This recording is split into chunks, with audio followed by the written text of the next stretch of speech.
पश्चिम बंगाल विधानसभा चुनावों की घोषणा हो चुकी है। राजनीतिक दल के उम्मीदवारों की भी घोषणा हो चुकी है। भाजपा ने अपने उम्मीदवार घोषित कर दिया है, टीएमसी ने अपने उम्मीदवार घोषित कर दिए हैं, साथ ही साथ माकपा ने भी अपने उम्मीदवार घोषित कर दिए हैं। तो जब चुनाव होगा 23 अप्रैल को पश्चिम बंगाल के पहले चरण का, उस दिन सिलीगुड़ी विधानसभा के भी चुनाव होंगे।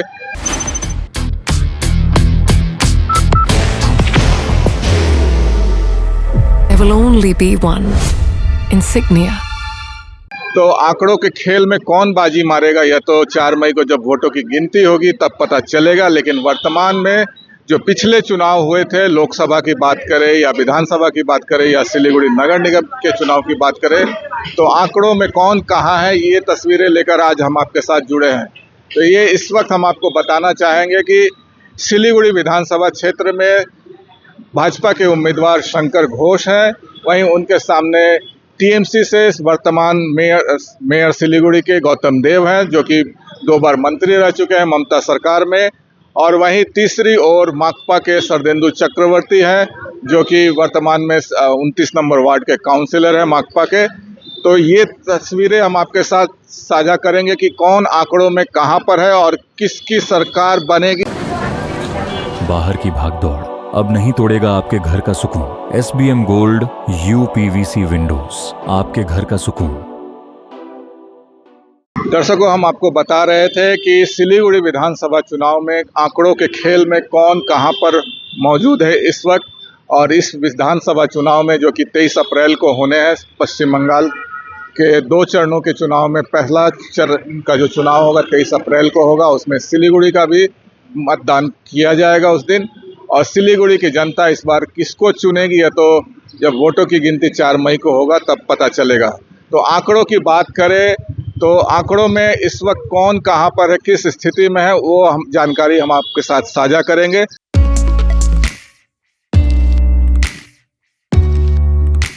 मनोकामना हॉस्पिटल, इस्कॉन मंदिर रोड, सेवक रोड, सिलीगुड़ी। पिछला जो लोकसभा चुनाव हुआ था उसमें सिलीगुड़ी विधानसभा क्षेत्र की बात करें तो यहाँ पर 66,000 मतों से भाजपा के जो प्रत्याशी थे राजू बिष्ट वो आगे थे। और उसी को आधार बनाकर जो भाजपा के उम्मीदवार है शंकर घोष लगातार चुनाव प्रचार में अपनी बातें रख रहे हैं, लोगों के बीच जा रहे हैं और चुनौती दे रहे हैं मेयर गौतम देव को, साथ ही चुनौती दे रहे हैं माकपा के सरदेंदु चक्रवर्ती को। Elevate your career at IIHM Siliguri, organizers of the International Young Chef Olympiad. Earn a degree with placements in France and Mauritius. Now in Kalimpong. तो पिछले नगर निगम चुनाव की बात करें तो सिलीगुड़ी नगर निगम के 47 वार्डों में से जो 33 वार्ड सिलीगुड़ी विधानसभा के दायरे में आते हैं, उनमें से 33 वार्डों में से 23 उम्मीदवार टीएमसी के चुनकर आए थे। इसी बात को आधार बनाकर टीएमसी के जो वर्तमान उम्मीदवार हैं सिलीगुड़ी से, जिनकी कल घोषणा हुई है, गौतम देव, वो अपनी बातें कह रहे हैं और अपनी जीत का दावा कर रहे हैं कि सिलीगुड़ी नगर निगम क्षेत्र में उनकी पार्टी की पकड़ मजबूत है और 33 में से 23 सीटों पर उनके उम्मीदवार जीते थे।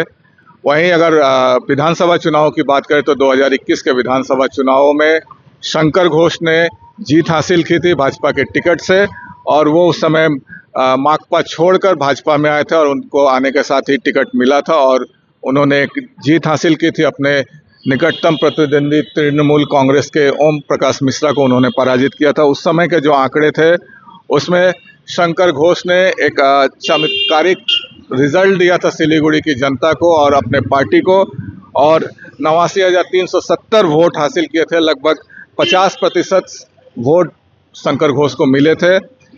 सीधे 38% से अधिक का उछाल था भाजपा की वोट में। और ओम प्रकाश मिश्रा जो कि टीएमसी के उम्मीदवार थे सिलीगुड़ी से, उन्हें 53,784 वोट मिले थे। लगभग 8% वोटों की कमी आई थी टीएमसी के उम्मीदवार के।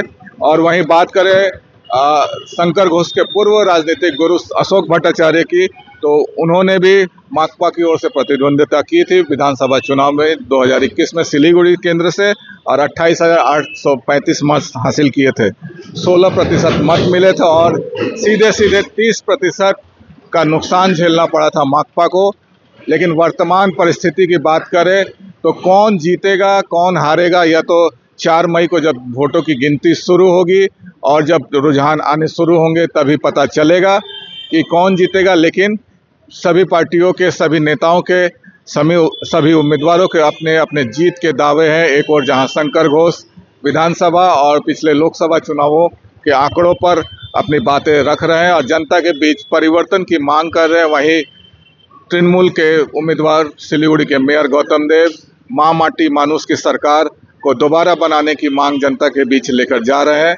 वहीं सरदेंजु चक्रवर्ती जो कि माकपा के उम्मीदवार है, वो एक बार फिर से वाम मोर्चा की सरकार की मांग को लेकर जनता के बीच में जा रहे हैं और भाजपा और टीएमसी दोनों का ही विरोध कर रहे हैं। लेकिन जनता किसे चुनेगी, किसे अपना नेता बनाएगी, सिलीगुड़ी से विधायक कौन बनेगा, या तो 4 मई को ही तय हो पाएगा।